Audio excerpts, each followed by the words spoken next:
This is Dialog ASEAN 25 with me, Nailah Huda. And this week, ASEAN's 57th Economic Ministers Meeting comes at a very critical time with new trade deals on the table, global power rivalries and the shadow of US tariffs. ASEAN is under pressure to deliver. And next month, ASEAN's summit at Kuala Lumpur will bring leaders from US, China, Russia, India and beyond, raising questions about whether ASEAN can set the agenda or if it risks being overshadowed.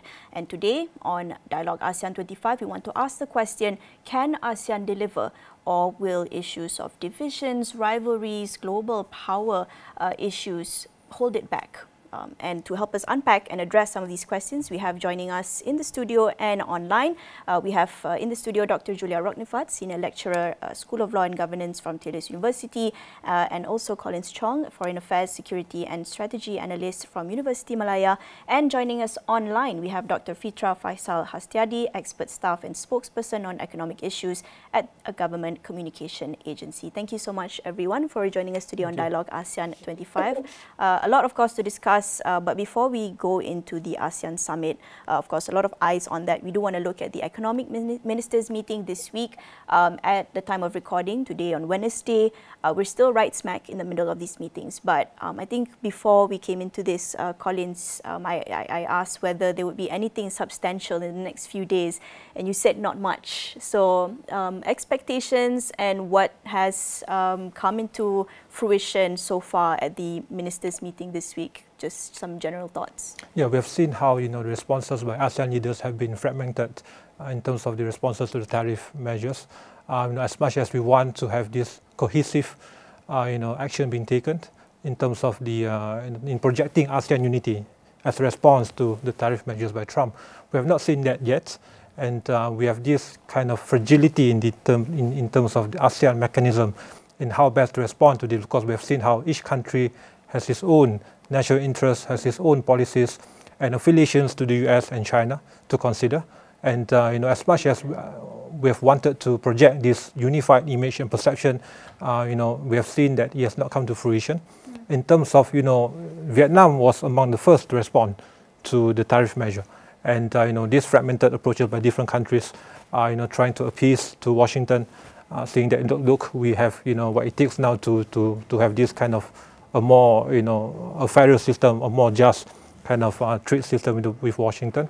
So, and of course, also in terms of the projection of ASEAN economic capacity, we have seen how all these rosy pictures of how ASEAN is going to be the next economic bloc in the world. We have yet to see that, and in spite of all these positive pictures, if we were to compare, of course, US remains far ahead by far, biggest GDP at 24%, China around 16%. ASEAN as a combined GDP, we have around 3.7 trillion US dollars. There's almost like 3.6% of GDP of total world GDP. So, and we are very low still in terms of GDP per capita. We have around 5,000 USD as compared to the US 76,000 USD. China is around 17,000. So this is, again, we have seen how geopolitical differences, the fragmented approach, and the internal weaknesses, and we have also a lot of this internal competition in terms of getting the best technological capacity investments for FDI and all that, even among internal ASEAN members. So as much as we have wanted to play this role of regional leadership, regional and global power rivalries and national interests and geopolitical realities on the ground will be the tenets, the factors that will be the main fundamental grounds for us to consider the region moving forward. A lot of interesting points there, but I want to hear from Dr. Fithra. I think that was, if I can say, a little bit pessimistic, realistic, I think, of course. But do you perhaps have a more optimistic view on how ASEAN has fared? I know with the Economic Ministers Meeting, there's a lot of attention on all these acronyms, ATIGA, the FTA, the DIFA and whatnot. But do you think, Dr. Fithra, that we are on the right track, or do you think that with the shadow of the US tariffs that sort of pushes ASEAN to act faster, and is ASEAN acting fast enough? Yeah, I remember in 2011 when I was in Tokyo, so I heard that Surin Pitsuan, the ASEAN General Secretary at that time, mentioning about the target of reaching intra-regional trade share, ASEAN intra-regional trade share for 30% by 2015. But now we are in 2025, it's still 23 to 25%. So it's a bit stagnating in the middle. So we cannot achieve higher regional integration for the past years. So it's actually a very typical ASEAN. But I think this is also the time that we need to have some kind of convergency and consolidation.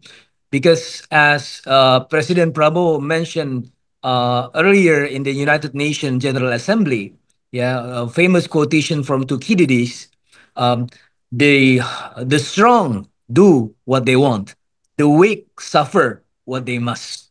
So we, if we are not consolidating, we are in a weak condition compared to other region. So of course, the solution should be beyond ASEAN. This is not ASEAN alone is going nowhere. So in order to push ASEAN further, we need ASEAN Plus scheme, which is already there. If we can see the RCEP, Regional Comprehensive Economic Partnership, and although also other kind of the regional agreements. So the solution of ASEAN Plus should be actually the theme of the ASEAN Economic Ministers Meeting yet for this several days. And then we have to strengthen our consolidation because this is actually the time, yeah. By the multilateral and also regional integration is actually under a constant threat, yeah. A single nation bullied other nation, and we have a constraint in trade and also investment nowadays. So in that sense, we need to reiterate our collaboration within ASEAN member countries. But we have some several opportunities coming from the tariff disruptions, yeah, for the several months. For example, for Indonesia, Indonesia just concluded the Indonesia EU agreement, Comprehensive Economic Partnership Agreement, just yesterday. So it has been a prolonged negotiation since 2016. So we have a 10 years negotiation without having a concrete result. But now we have this result. It's already signed. It's already concluded because of the tariff. So we have the expediting process of the EU Indonesia because of the tariff dynamics. It also, so if as a reflection, in 2018, there was also the first tariff dynamics that eventually created the RCEP, Regional Comprehensive Economic Partnership. So this is actually the momentum to have a greater collaboration and greater integration, yeah, within ASEAN member countries. And then not to mention that we need also to see that bilateral negotiations, for example, Indonesia is having bilateral negotiation with EU. This is supposed to be a fundamental blocks for the rest of ASEAN region. For example, nowadays, Indonesia, because of this agreement, although it should be for another 2 years in 2027 enforced, but nowadays, the EU is already defined our CPO products as a renewable products. So can you imagine for the last 10 or 15 years, we are actually struggling to actually export to the EU member countries because of the non-tariff measures and also non-tariff barriers. But now CPO is already defined as renewable products. So that also applies, for example, of course, for Malaysia, that altogether Indonesia and Malaysia is dominating the CPO export markets in the world. So in that sense, it can create, of course, it can create trade diversion, but to the mid and the long term, I only see trade creation effect dominating the trade diversion. With that respects, we can have the unilateral negotiations, be it Indonesia to other countries, ASEAN to other countries, or through other extra ASEAN countries, but it can become the foundation. It can be a fundamental blocks instead of stumbling blocks. So we can have the regional integration in a natural way, so and a smoother rather than actually trying to force ASEAN integration without enough foundation. So that's my take. I mean, there's calls, of course, for regional collaboration, for stronger and deeper integration, but at the same time, as Dr. Fithra said, there's efforts that's being done by individual countries. I mean, Indonesia has just struck this agreement with the EU on its own. Malaysia is doing something of its own as well. So, Dr. Julia, how do you see sort of, again, we're always coming to this question, especially with the US tariffs, right? How do countries find this balancing act between their own national economic self-interest, but also acting in unity? I mean, it's been a few months now since we've dealt with the US tariffs. How do you see it, and how do you see it, I guess, coming into its peak with the ASEAN summit next month? I would like to pick up on the optimistic note that Dr. Fithra just ended. That in fact the weaponization of tariffs and weaponization of trade on the part of Trump administration gave ASEAN members a push to coordinate better economy and trade-wise. I also grew more conservative in my expectations towards that because, for example, when we look even at frameworks like RCEP that was mentioned today, or any other framework, even CPTPP, it takes a long time to actually see the effects of it, and it probably will take decades for us to be able to assess what comes out of it. So I agree with Collins that some of the outcomes that observers would like to see, they are not there yet. We are not at that stage of development of the economic cooperation within ASEAN itself. And also on the basis of alternative mechanisms, like, for example, BRICS or Shanghai Cooperation Organization. But we can also see and look at how they are developing the existing mechanisms, like new development bank of BRICS. SEO got its own mechanisms, which could also fund some interesting areas of trade. Against the background of Trump weaponizing tariffs, weaponizing trade, I think it's a very good opportunity for ASEAN states to work on their own mechanisms and engage with external partners on that. And on the other hand, also, if we look at the regional trade, sometimes it's lamented that intra-ASEAN trade is pretty low. It stands at about 21%, but I wouldn't necessarily say it's a bad thing. It simply means that ASEAN economies, members of ASEAN economies, they managed to a degree, one, to be self-sufficient, self-sustainable, and also two, the things that they are capable of trading with one another, they are limited by the virtue of them being located in one region. So, for example, rice production, to one degree or another, we all do that, right? So it's natural that we will have limited amount of trade. That's why we are looking outwards, and one of the partners at whom we are looking, especially in the context of the recent trade developments, is China. And together with all the abbreviations that you named, ATIGA, DIFA, we also have ASEAN-China FTA 3.0 that's going to be updated this time around to include more areas. I think they're including 9 new chapters into it. And if we look at that area of trade, ASEAN-China, it wasn't very much affected by the Trump tariffs. Not to mention, of course, that Trump tariffs are going to be are being challenged in the United States, in the court system of the United States itself. So my outlook are also pretty optimistic, and I think ASEAN members will find this as an opportunity to coordinate their policies better. This optimistic view that Trump's weaponization of tariffs has sort of become this push, this catalyst for ASEAN member states to work together to have this united front, whether that has become a reality or not, it's of course very difficult. But I do want to go back to, this is months back. I remember our interview where you, if I'm not wrong, you did call Trump a peacemaker in some of the policies that he, or in some of the speeches that he has given. And given how he's, dealt with these tariffs, and, let's not even go into the geopolitics and the world wars into it yet, but if this were to go on, this weaponizing of tariffs, to what extent do you think this is a necessary push, I guess, for ASEAN member states to get their act together, to act in unity?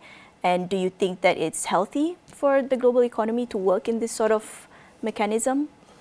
I think it is a deep misconception about what Trump is trying to do in terms of his tariff measure, and we have heard a lot of these notions that this is a weaponization of a coercive measure, economic measure.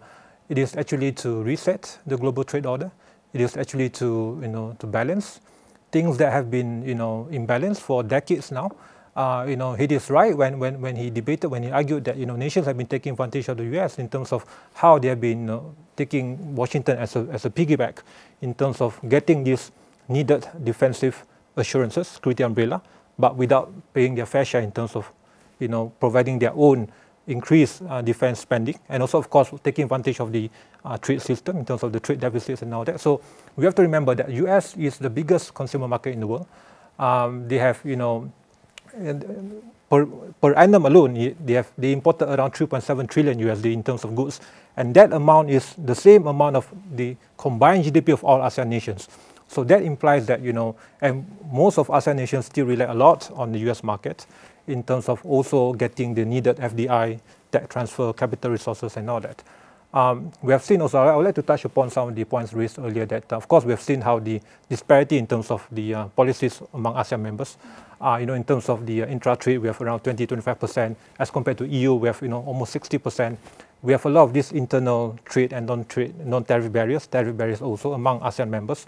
And despite all that, we have also seen how ASEAN alone doesn't give this needed economic stimulus, needed economic factor as an economic assurance to these ASEAN members. They still rely a lot on the external powers, especially with China and the US, and knowing that US still maintains the status as the biggest consumer market, the biggest market, and hence you can see the responses by all these ASEAN leaders who have been trying to to rearrange their policies as a response to these tariff measures. And this also implies that in spite of all that has been said about the rest of China and the importance of China, we have seen also in the next decade and beyond the decline of the Chinese economic hope and capacity in terms of its demographic decline, in terms of its debt level, in terms of its unemployment, and of course also in terms of its demand for goods from this region. We have to remember that lest we forget, ASEAN runs a very large trade deficit with China, up to 140 billion USD. So meaning we imported Chinese goods more than we export our goods to China. So, and in terms of the security calculations for the region, almost all ASEAN members have been in deep reliance on the security umbrella of Washington for decades now to maintain the rules-based order, to maintain peace and stability in the region, to deter any revisionist powers' attempts to rewrite the rules-based order in the region, to defend the interests of all ASEAN nations, especially with regards to South China Sea.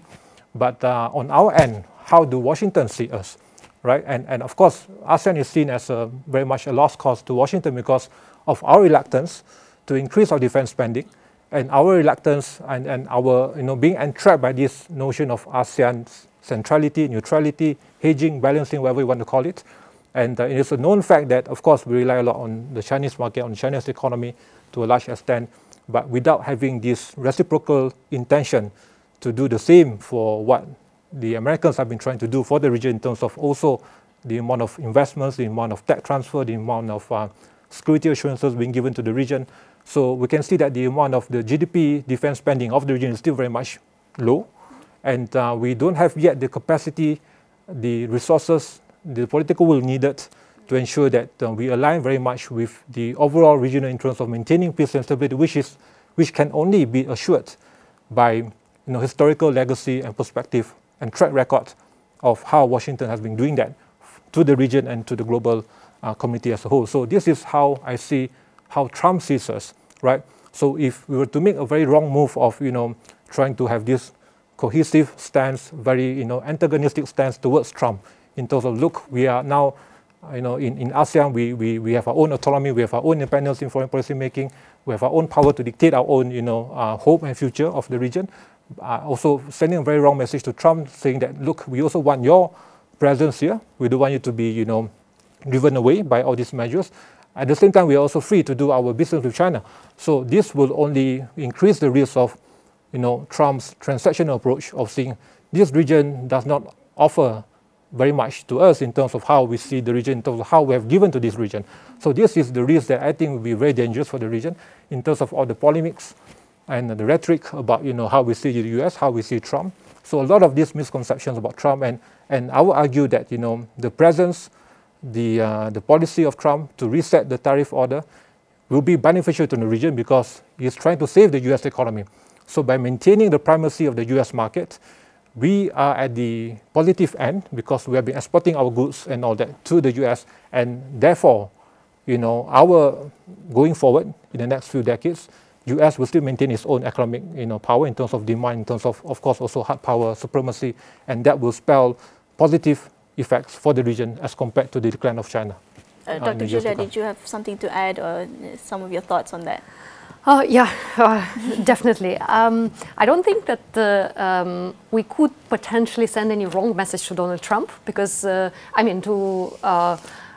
invoke transactional approach towards ASEAN states because he's set on his transactional approach to the others, and hence the tariff measures, the weaponization of trade, which I would probably insist on that.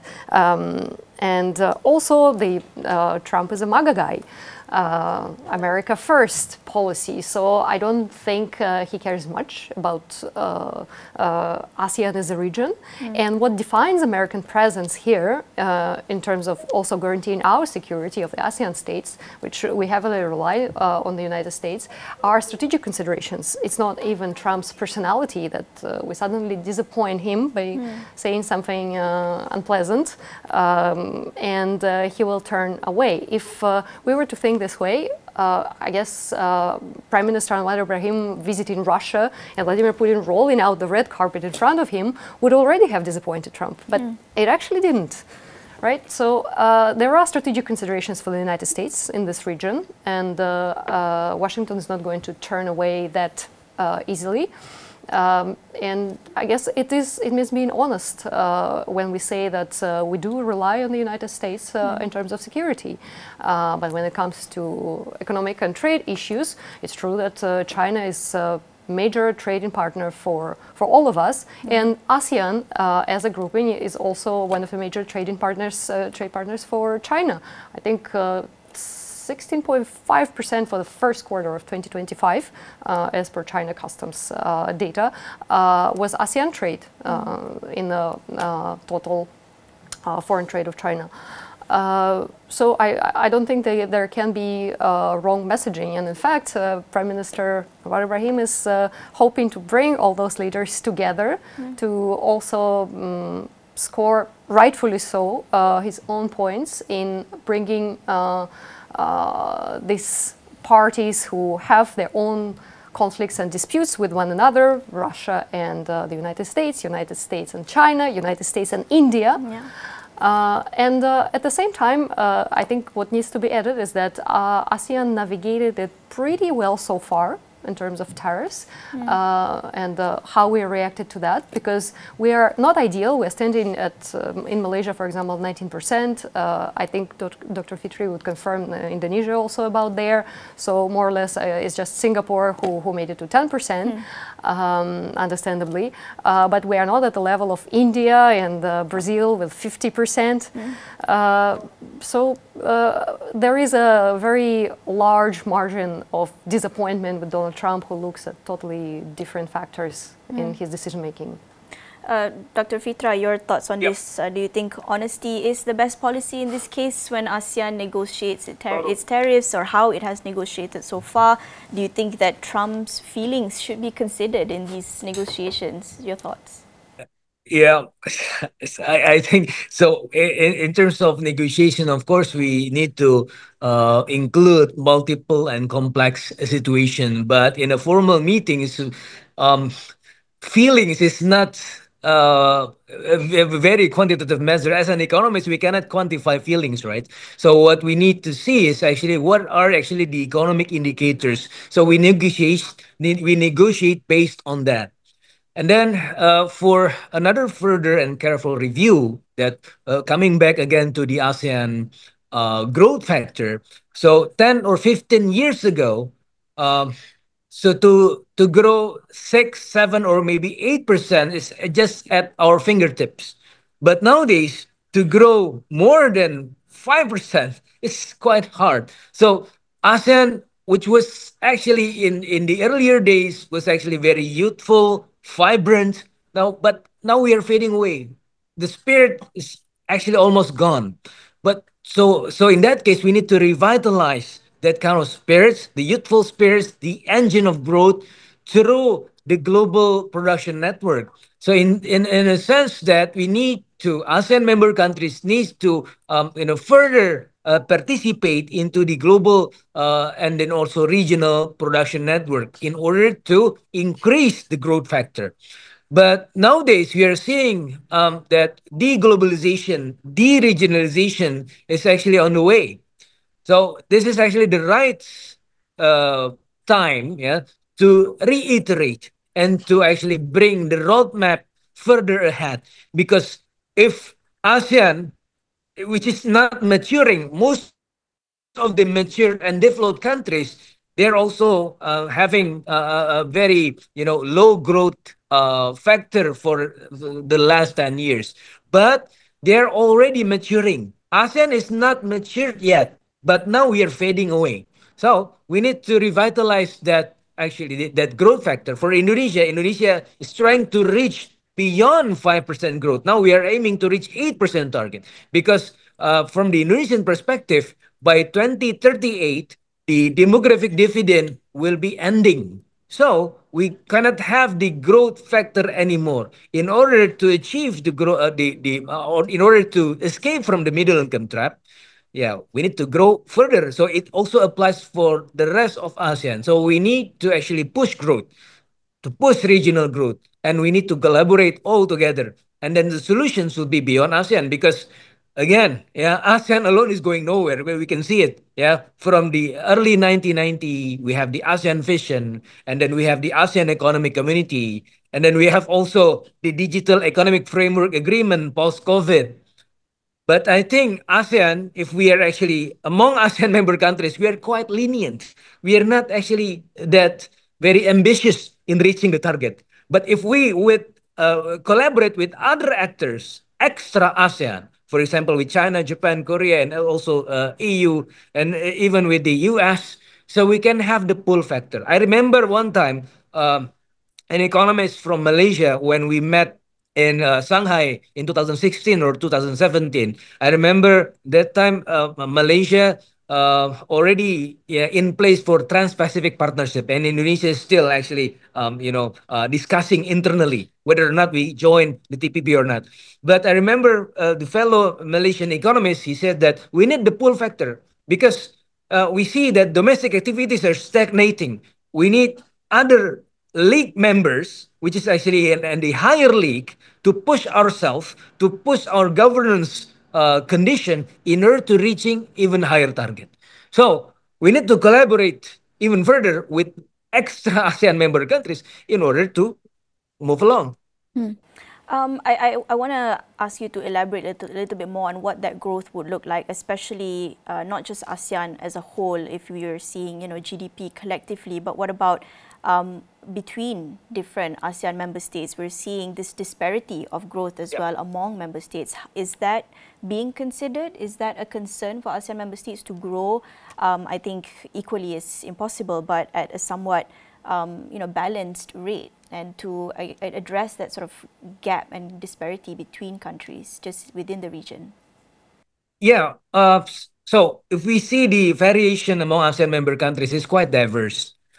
But if we actually, if given that diversity, yeah, extra all-in model suggests there's an international economic theory. They're suggesting that if you are diverse enough, you can collaborate. But the thing is, even we have high variation within ASEAN member countries, but intra-regional trade share is still very limited. So what happened? So when it comes to the intra-regional trade share, we need to see the products, whether or not the products is actually complementing or competing.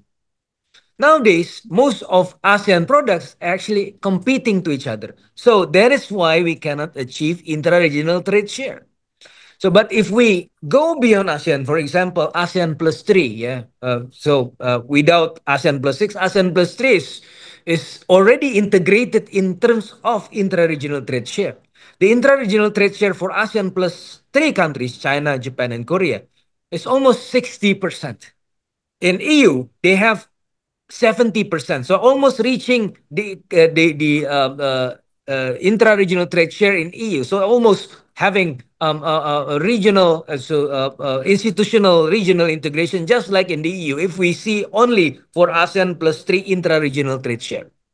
So when it comes to that, I'm saying that the future of ASEAN is no longer lies within the ASEAN member countries. So we need to collaborate to each other. So that is also our positive outlook for ASEAN, because if you compare it with EU is actually quite, stagnating because they are in the closed loop of EU integration, of European Union. But ASEAN is soft and open regionalism. So of course, within ASEAN, so we are not moving. Yeah, we are stagnating. But beyond ASEAN, we have some kind of optimism, because we are actually, the hub for other countries, yeah, to collaborate. We are actually the regional hub, soft and open regionalism. So if I'm saying the future of ASEAN economic integration, it should be soft and open. It can connect all of the dots, and eventually it can create the so-called FTAAP. FTA of Asia Pacific, not only ASEAN, but ASEAN can be the center of tension in terms of creating a mega RTAs, regional trade agreement, regional trade, regional investment, and also regional and multilateral collaboration.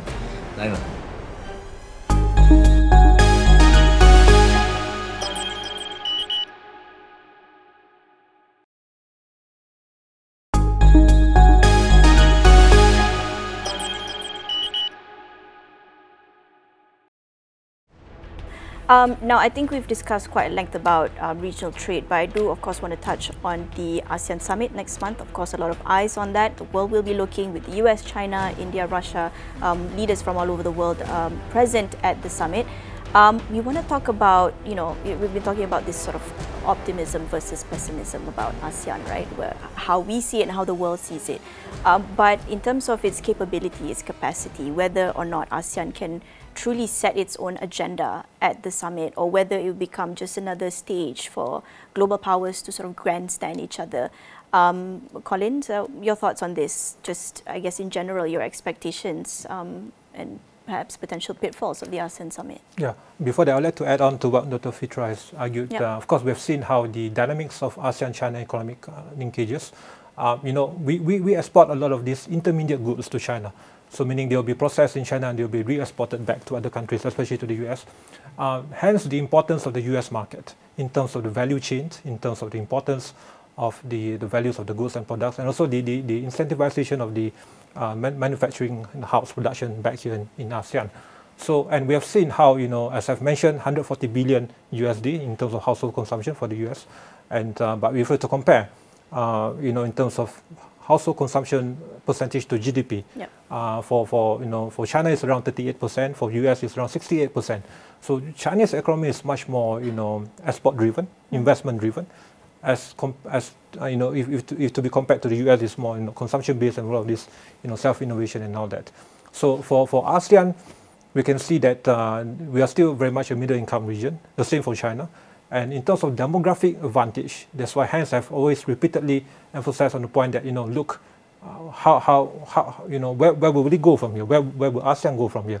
Because we have been trying to have a lot of these different fallback options, friendshoring efforts, capacity, economic and defense friendshoring with the GCC, with BRICS, with Global South, trying to have this kind of fallback dependent option apart from this impact of the tariff measure. And but in terms of the long-term economic projection, in terms of the youthful workforce, if we were to compare between among US, ASEAN, and China, US is the only power that has a growing youthful workforce by 2050. For China, The median age now is around maybe 31. It's going to up to that, 46 by the end of 2050. For the US, it's around 38 now. It's going to be a moderate rise to around 41 years. And for ASEAN, it's around from 38 to 42 or 43. So you can see that in terms of demographic returns also, it's going to be higher if we were to compare these two powers.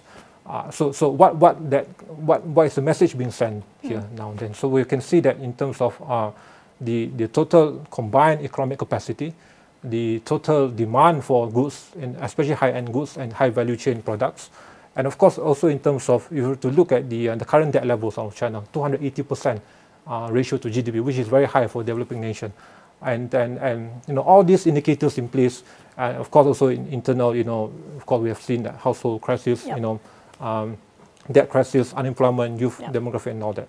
So, and does ASEAN still want to continue to be trapped in this whole notion of trying to hedge, trying to balance as a power balancer, as you mentioned?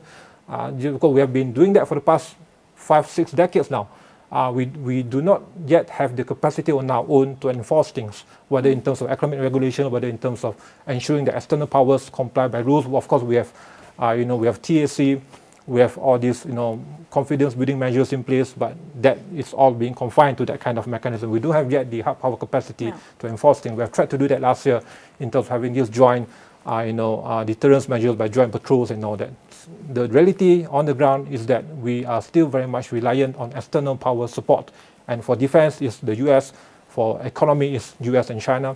And all the debates that have been raging on whether we have the capacity to do that on our own, all these intra, weaknesses and fragility and all that. So we do not have yet that kind of integration as much as we have wanted since more than 10 years ago. The last time we were hosting in 2015, we have tried to come up with all this, ASEAN Economic Community, the political community. We have still yet to feel the direct, impact of that. So coming to the question of where do we go from here? Quickly, just on that note, I mean, when you mentioned that, the tariffs, either necessary or not, what they did was, in US's perspective, is to reset the global trade order, right?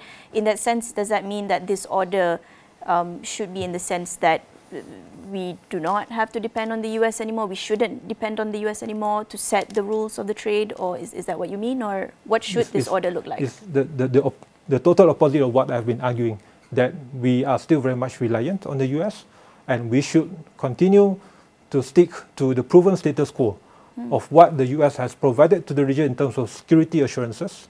That's the highest importance to the region. When push comes to shove, ultimately we still need to defend our own national interests, as has been the case for the past many years now. The ASEAN spirit of trying to have this united ASEAN stance, that it doesn't work now. We have yet to see this kind of ASEAN responses to the bellicose action in South China Sea, for example. And it's very much left to the individual states who have been trying to garner support from the regional level to show kind of a more combined, synergy in that. So we have failed to do that. So in terms of defense umbrella, in terms of economic dependence, let's not kid ourselves by saying that we can only rely on the future is still very much with ASEAN. The future is still very much with this alternative system now being championed by China in terms of BRICS, Global South, SCO, GCC, you name it. I would argue that they do not have the economic capacity nor the hard power capacity to rival that of the US, at least for the next 3-4 decades. That is the reality that we need to comprehend. And by the trajectory that we are going now, it is of great risk to the region by sidelining the status quo, while putting, we have been saying that we have been trying to, balance things out and all that, but we don't yet see we have yet to see the results of that. So I will argue ultimately that we should not sideline the US. We should send a very strong message that we are still very much in need of the US security umbrella, which is still very much in need now, especially moving forward for the potentiality of the conflict in Taiwan, in South China Sea. We'll be sitting ducks if we are, left on our own. So that's the reality that we need to confront.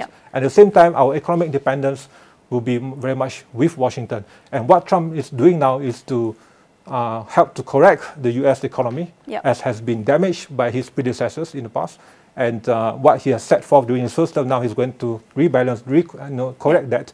And that will bring good, positive effect to the region, both economically and on the security level. A lot of strong points there, but I think just on that note about the capacity for hard power, I think whether that's a choice or not for the global south, I think is probably goes back to the US and Western imperialism, but that's for another show. And whether that should come hand in hand with economic capacity is, again, for another discussion. But I think, Dr. Julia, I think you wanted to say something. Yeah, if I could chip in a little bit on the points that Collins just made. I think we are dealing here with a kind of a false choice that we need to choose between China and the US, unless we get together and decide that we're not hedging anymore, none of us, and we choose some strict line, but I don't think that's happening. If we are looking at it in terms of trade, why should we, well, one, Trump is doing whatever he can to actually undermine the status quo with this tariffs and his overall position on global trade. And Collins just said that he's trying to kind of reinvent, redesign the international trade order, international economic order.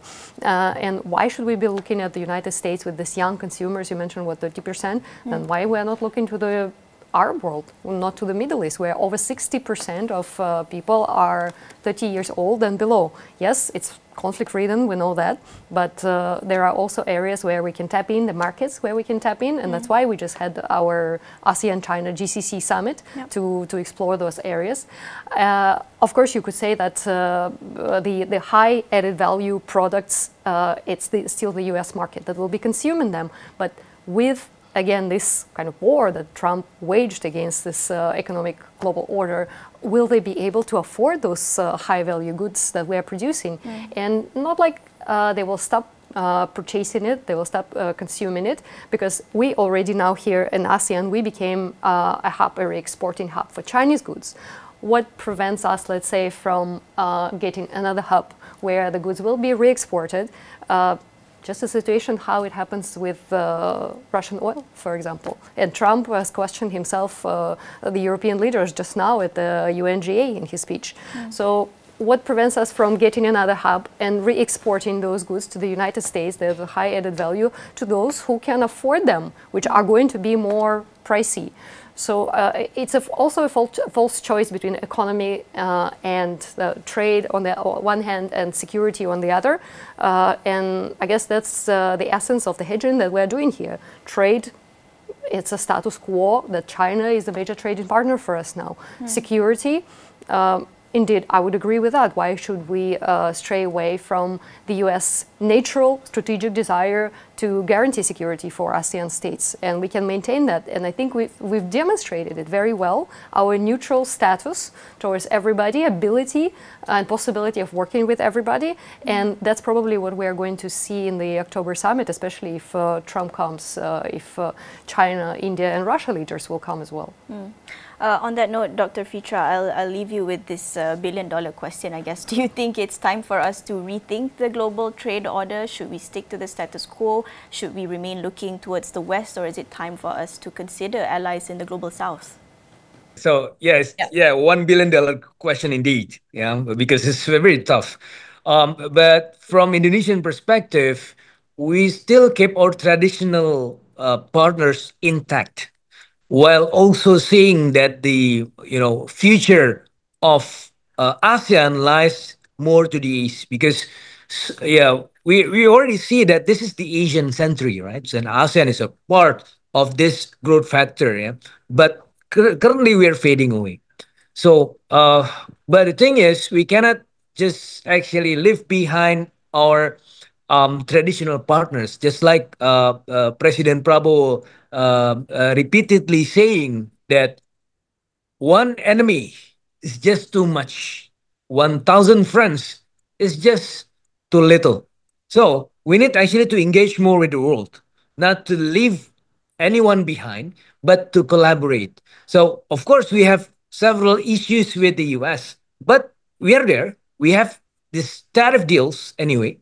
And then, of course, for Indonesia is also joining BRICS, which is actually a part of Global South.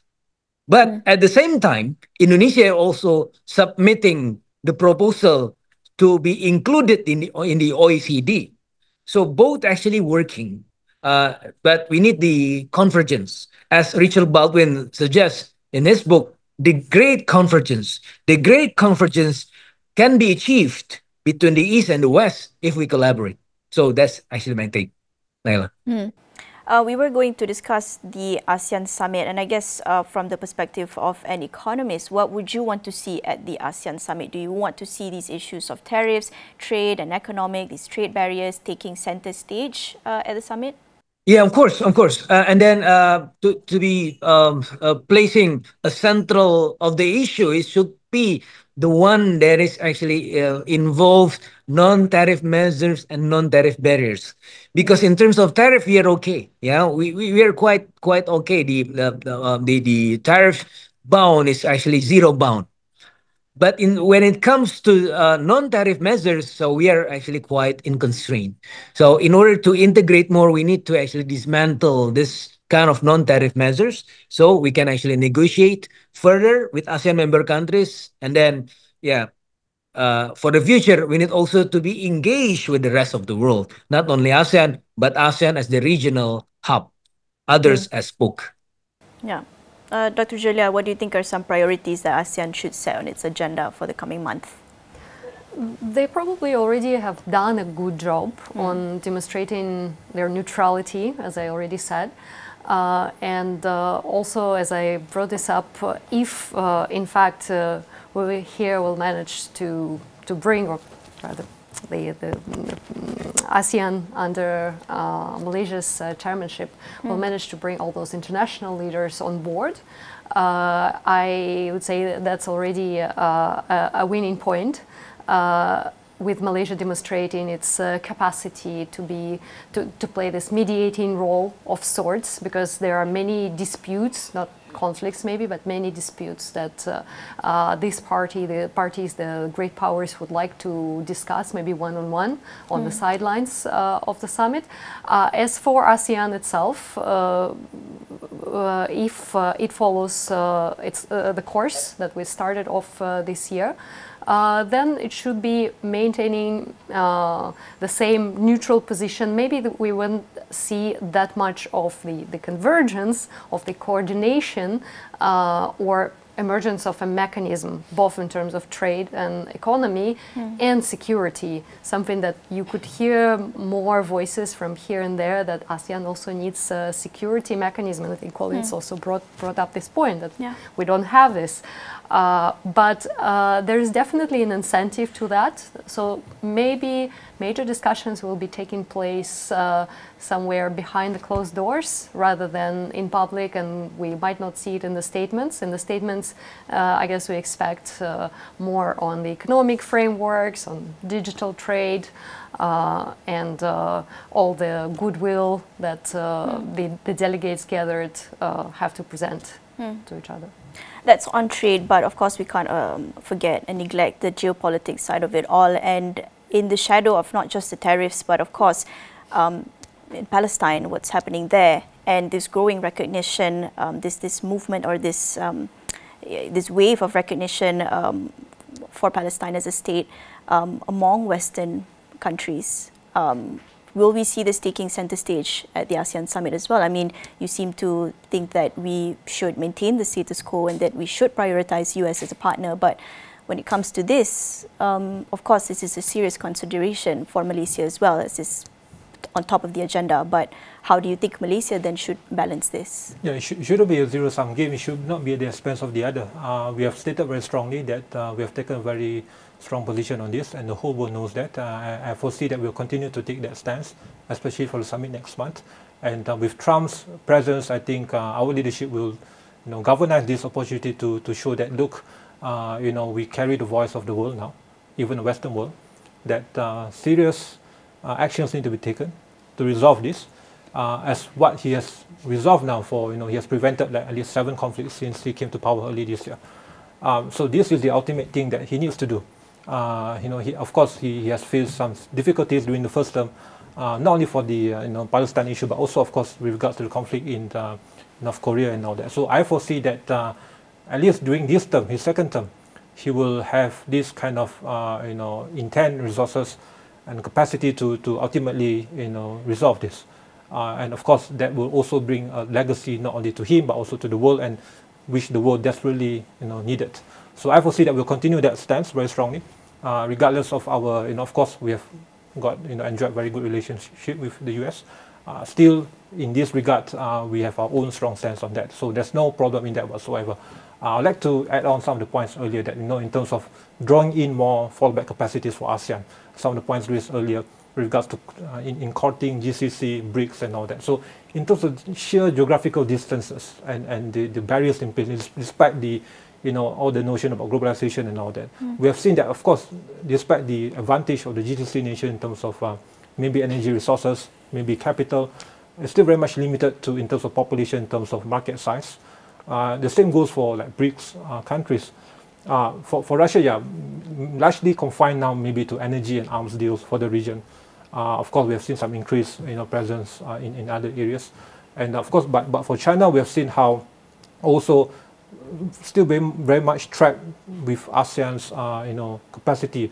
Both are middle-income powers, both are very much export-driven, and of course, in terms of the values and ASEAN as a whole, regardless of what we have been stating that, in a combination of all the nations, we are now maybe 4th or 5th economic power, but internal disparities have been, divergent, and that we do not have yet the capacity to buy as much as the Americans do, to buy as, in terms of, to provide this strong, sustainable or sustained demand for Beijing. So of course, this region is being looked at by Beijing as one of the fallback measures for the tariff measure by Trump. But in terms of, for the years moving forward, our growth and our, economies are still very much driven by exports and investments and FDI and the competition for all these, tech, capital resources and all that. So we are not yet at the level of the US where we consume a lot of goods or services, and hence we are not that much, important to China in that aspect. But maybe in different aspects for BRI, for RCEP, we have also seen how RCEP now has been gaining traction among ASEAN leaders as to how this will be the, this utopian rosy pictures of how ASEAN is going to be the savior of the region and all that. When there's sort of like, of course, some sustained liberalization in some aspects, and this will be, there's a risk of this influx of Chinese goods, which are way cheaper than domestically produced goods. And we have also seen, with that in place, then we will have some protectionist measures as well among ASEAN leaders. So it's going around in circle, despite Beijing has its own dual circulation system and all that. We have yet to see the impact. So back again to my argument that the importance of status quo needs to be maintained. Of course, we have talked a lot about economic terms and all that, but subsequent to that, more importantly, will be the concerns, the wariness of the region in terms of how their own sovereignty, territorial integrity, their national interests will be safeguarded, and there's no other power on earth that is both capable and trusted to do this job apart from Washington. We have just about a couple of minutes left, but I do want to close with Dr. Julia. Perhaps you have some thoughts to add to that. Economic and security concerns. How should ASEAN balance this? It's been balancing it pretty well, as we've concluded. Probably some observers would like to see more, as we just spoke about it, coordination, maybe less hedging, and more coordination in terms of economy. How Dr. Fithra pointed out that we need more diversification, so it would be complementary rather than competitive in terms of economy. More coordinated line on external shocks, like tariffs or anything else what is to happen. In terms of security also, there have been more persistent calls for ASEAN to mobilize and form some sort of institutional structure for standing against external challenges, also addressing within ASEAN, you can say, challenges, which South China Sea comes to the forefront. However, as of this point, as of this moment, it doesn't seem to be happening. Again, as I said, maybe behind the closed doors. And ASEAN will continue hedging, will continue looking for the alternative mechanisms, maybe not as a sustainable change to the status quo, but for the cases when the disaster like Trump comes with the tariffs, they could play on they could rely on alternative mechanisms, and that's what we are observing. What the other countries also looking, also in terms of security, we could conclude it after the Qatar attack administered by Israel.